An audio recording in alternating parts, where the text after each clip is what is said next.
Hello folks, thought I'd try and show you how I go about making a spiral carved bowl.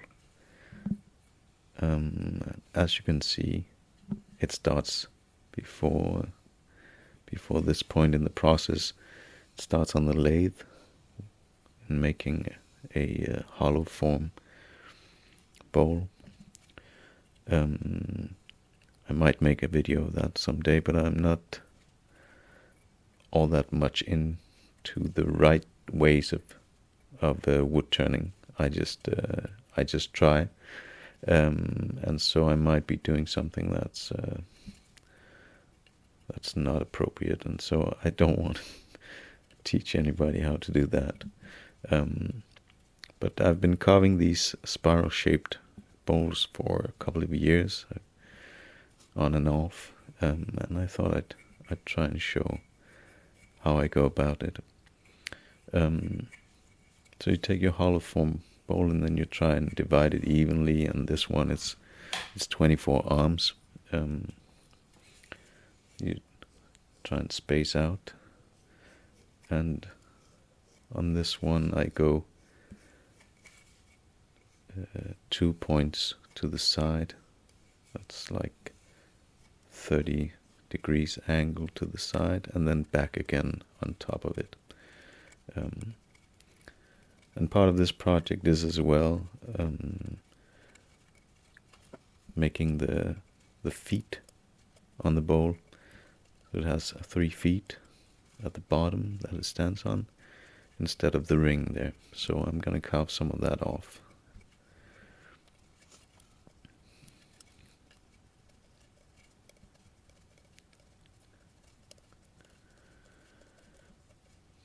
Yeah, so it's just drawing all the 24 arms, so they're pretty even. Make sure you know what you want to cut off, what you want to stay, and then, yeah, this is definitely not necessary to draw this on. That's just how it's gonna be once you start carving. So this is just for illustrating how it's gonna look. And I put my somewhat protective glove on. I stabbed myself in the hand a couple years ago, so try to be a little more cautious now. And yeah, I have a couple of different gouges to use, but it sort of depends on the type of wood and how much resistance is in it, how easily it carves.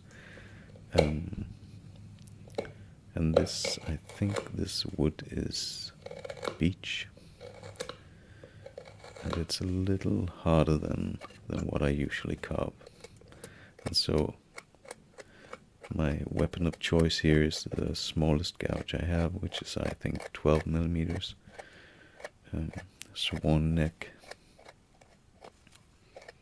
and then it's just about chipping away. I do the top side first, all 24 arms of the spiral, and then I do the same at the bottom.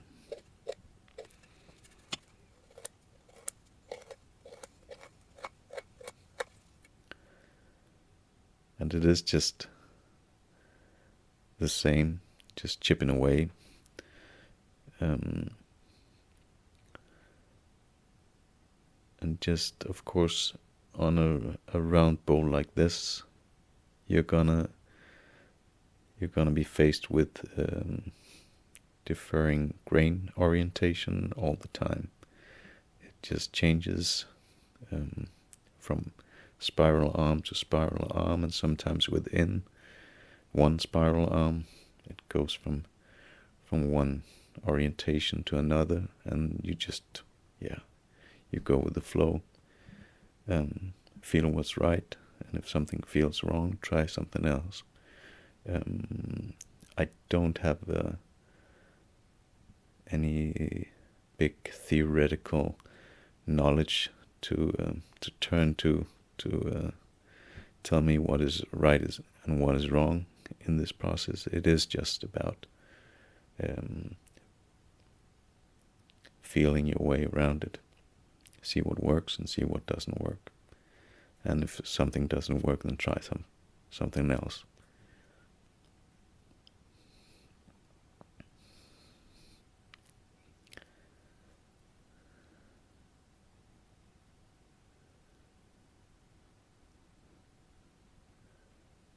I don't know how good that glove is, but it doesn't. It's not in the way, so I just use it, and it might prove to be helpful someday. I haven't cut myself in the time I've worn it, so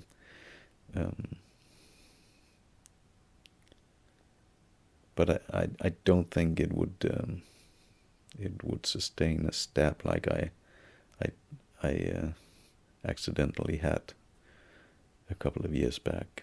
I think this one would probably still stab through that glove. I don't think it could protect from that. So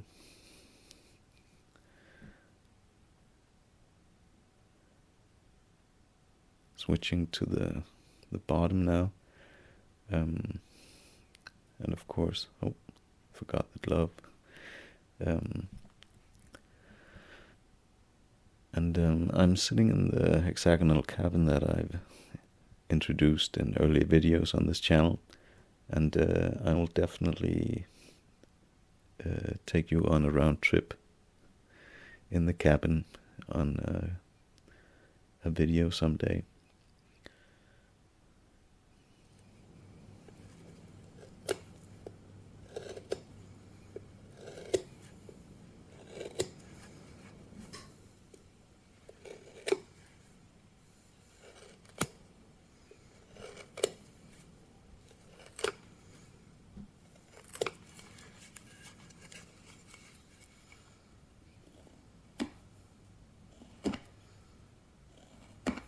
Here's the actual speed of the carving. It's not a fast process, but it is somewhat meditative, but still has to be a rather focused and concentrated effort, because you are handling sharp objects, so there is a risk of hurting yourself in the process. But I will take you on a tour of the cabin in a coming video. It is somewhat done. It does still need a ceiling, but I don't have any more material for it, so that will demand another load of timber someday. But it is usable for now. The stove isn't attached, and there's no chimney, so it is rather cold. But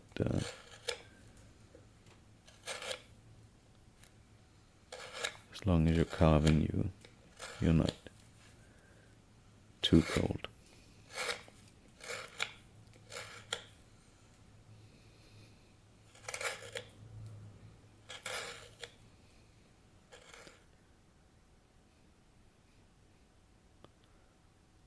And so the last of the spiral arms done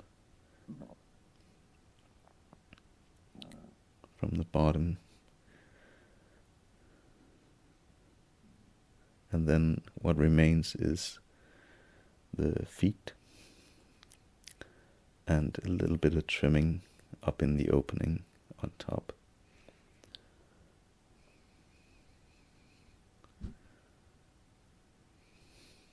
So just chipping away on the material between the 3 feet,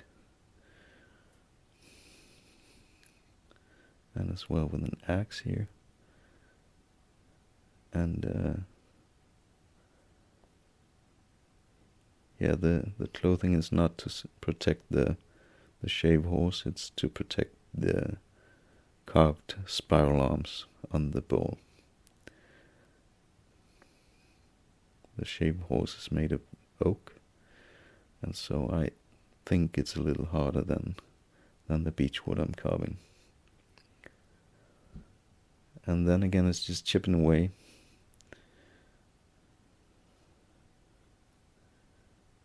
And this process is, of course, useful for other types of bowls where you want feet instead of a ring as the base.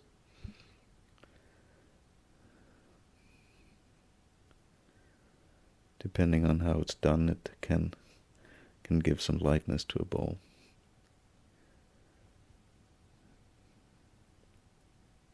Make it float a little.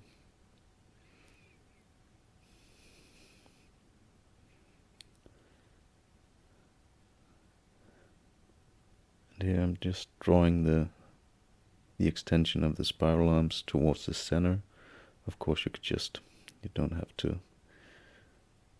do a whole lot about the bottom of a bowl, but this is at the same time a kind of bowl that people might want to touch and to lift up and see how it looks at the bottom, and so you might as well do a little bit to make the bottom of it match the rest of it.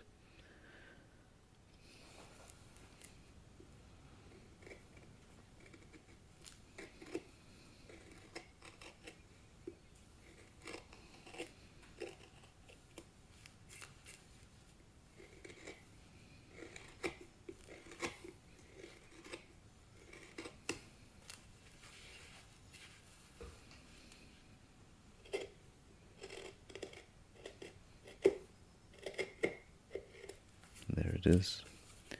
The feet are done, and then what remains is just trimming the inside radius of the opening to make it a little more organic.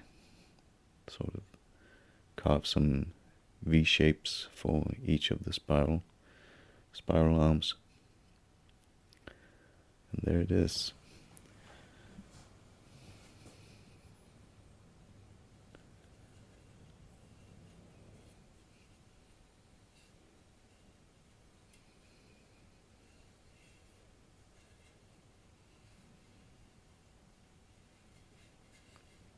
And this one, I think, will remain in its carved surface. You could, of course, sand it. I have done that. There's an example here, which is very pretty as well. But if the wood types sustains the carved finish, I think that's really pretty as well.